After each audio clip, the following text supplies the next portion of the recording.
Hey everyone, it's Jen Coyle from HelloBrio.com. In this tutorial, I'm going to show you how to place hand lettering on top of photos using the blend modes in Photoshop. This is a really nice way to put your hand lettering on top of your photos because it allows for that hand lettered feel to still be portrayed in your photos so it doesn't look too digitized or too vectorized. And it's a really quick and easy way to get lettering on top of your photos. So what I've done here is gone ahead and scanned in a piece of paper in black and white. So if I zoom in, you can see that it just says Home Office. So the first thing we need to do is isolate the text. In order to do this, I'm going to first rotate this so I can see it properly. So I'm going to go to Image, Rotation, Clockwise.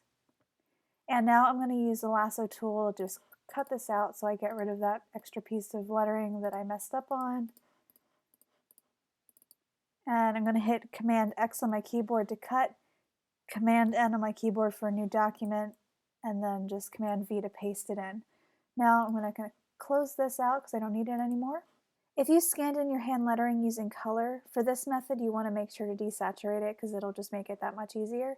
You can do that by going to Image, Adjustments, and Desaturate, but because I scanned mine in black and white, it already is desaturated. So now what I'm going to do is bring up the Levels panel so we can get the white background to disappear. So I'm going to hit Command L on my keyboard, click on the white eyedropper, and then click around until the background disappears. I used a linen type of textured paper, so I might have to really get in here to make that disappear. So that looks pretty good.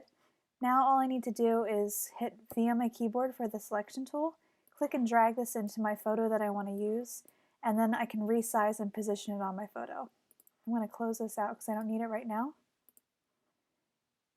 And expand this a little bit.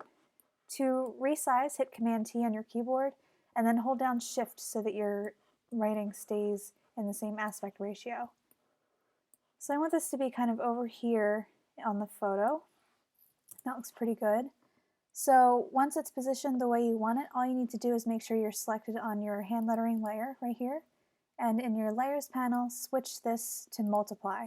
Multiply will make the background disappear if you have black text on a white background. So you can see right now that the lettering is right on top of that photo and it looks really, really clean. Now some tips, if you have an image that isn't completely white, but you want to be able to keep that, you can just add another layer really easily. Click on your background layer, add another layer in between, hit D on your keyboard for default, and then let's see, because I want the black text to stand out a little more, I'm going to hit X to switch that, hit G on my keyboard for the paint bucket tool to just fill that in with white, and then I can change the opacity to about 20%. So I'm just going to click here and drag it down to 20, see how that looks, and just play around with that until I can see all the letters that I want to be able to see. That's a nice way to have it pop without having the photo completely disappear or having to resize it. So this looks pretty good and I'm happy with that, so I would keep that the way it is and save it out to my desktop.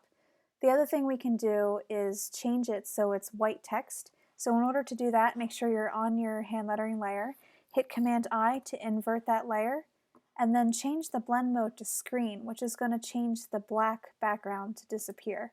Now obviously because we have a really light background photo, we need to change this layer to be black. So I'm going to hit X on the keyboard, hit G again for the paint bucket tool, and change this to black. Because it's already set at opacity at 24%, you can see that that has a nice pop to it. So now I could save the photo out so it would look like this.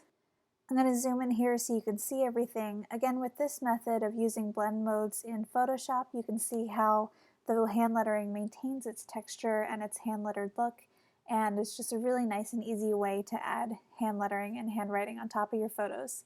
I hope you guys like this tutorial, and I'll talk to you in another one. Bye!